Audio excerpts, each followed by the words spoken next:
الحمد لله رب العالمين والصلاة والسلام على سيد المرسلين وعلى آله وأصحابه أجمعين.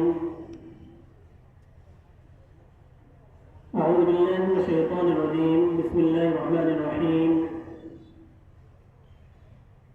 বিশ্বনন্দিত মুফাসসির কোরআন শহীদ আল্লামা দেলোয়ার হোসেন সাঈদী রাহিমাহুল্লাহ তৃতীয় বার্ষিকী মৃত্যুবার্ষিকী উপলক্ষে আলোচনা সভা ও দোয়া মাহফিলের সম্মানিত সভাপতি, মঞ্চে উপবিষ্ট অতিথিবৃন্দ, আমার সামনে উপবিষ্ট সম্মানিত তাওহীদি জনতা, আসসালামু আলাইকুম ওয়া রাহমাতুল্লাহি ওয়া বারাকাতুহু। সম্মানিত উপস্থিতি, আজকে আমরা এমন একজন মনীষীর জীবন বৃত্তান্ত নিয়ে আলোচনা সভা দোয়া মাহফিল আয়োজন করা হয়েছে,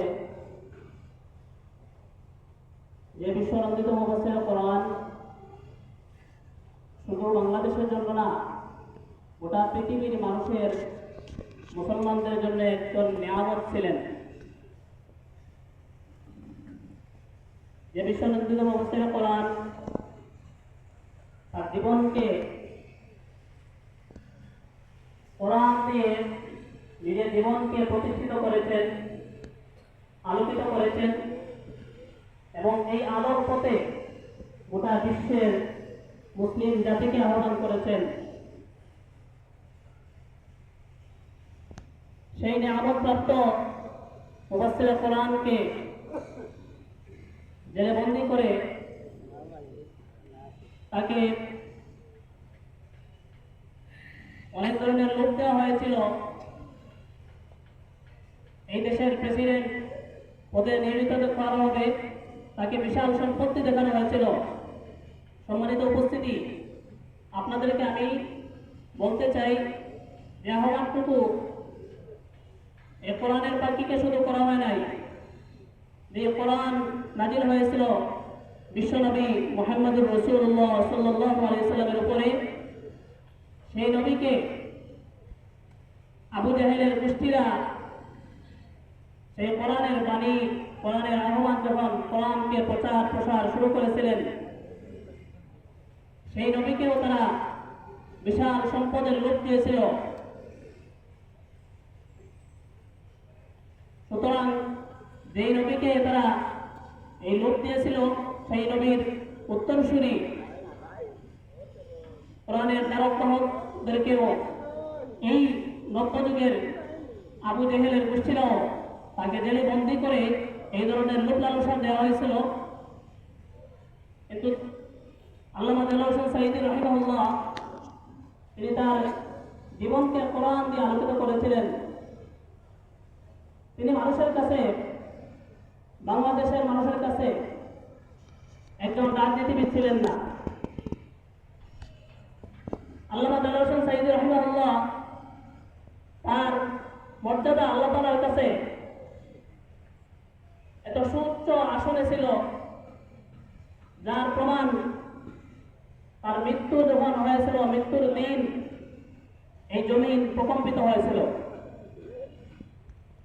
তার মৃত্যুর দিনে,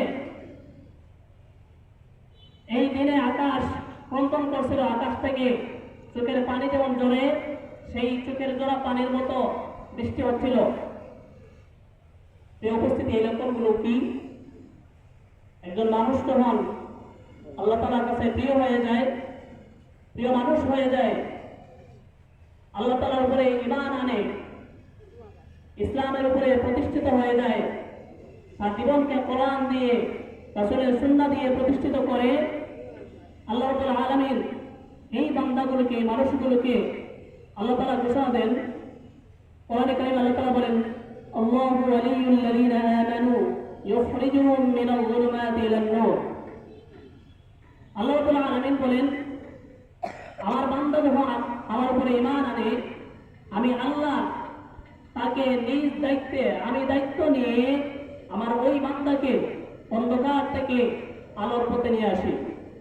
সম্মানিত উপস্থিতি, এই আয়াতের মধ্যে আল্লাহ তাআলা যে বান্দা আল্লাহর আল্লাহর উপরে ঈমান আনে, ওই বান্দাটা আল্লাহর প্রিয় মানুষ হয়ে যায়, আল্লাহর ওলি হয়ে যায়। সম্মানিত উপস্থিতি, আমরা আমাদের কোরআনের পাখিকে একজন শুধু মুফাসসির হিসেবে আমরা চিনি না, তিনি শুধু রাজনীতির একজন নেতা হিসেবে চিনি না, দেশের একজন এমপি ছিলেন, এমপি হিসেবে আমরা চিনি না। আরেকটা পরিচয় হচ্ছে তিনি আল্লাহ তাআলার প্রিয় একজন গোলাম, আল্লাহর শ্রেষ্ঠ একজন ওলি হিসেবে তার পরিচিতি আমাদের সামনে সুস্পষ্ট করে গিয়েছেন। সেই উপস্থিতি, আমার এই অকুশলের কথা থেকে আপনাদেরকে এই মেসেজটা দিতে চাই যে কোরআনের এই পাখি, কোরআনের রাহবার, কোরআনের পথে আমাদেরকে আহ্বান করেছেন, যার আহ্বানে লক্ষ লক্ষ যুবক নামাজ পড়তো না, নামাজের পথে আসছে। যার কথা শুনে ইসলামের ছায়াতলে আসছে, তার সেই দেখানোর পথে আমরা যেন আমাদের জীবনকে উৎসর্গ করতে পারি, এই আহ্বানটুকু রেখে আমার কথা এখানে শেষ করছি। আসসালামু আলাইকুম ওয়া রাহমাতুল্লাহি ওয়া বারাকাতুহু।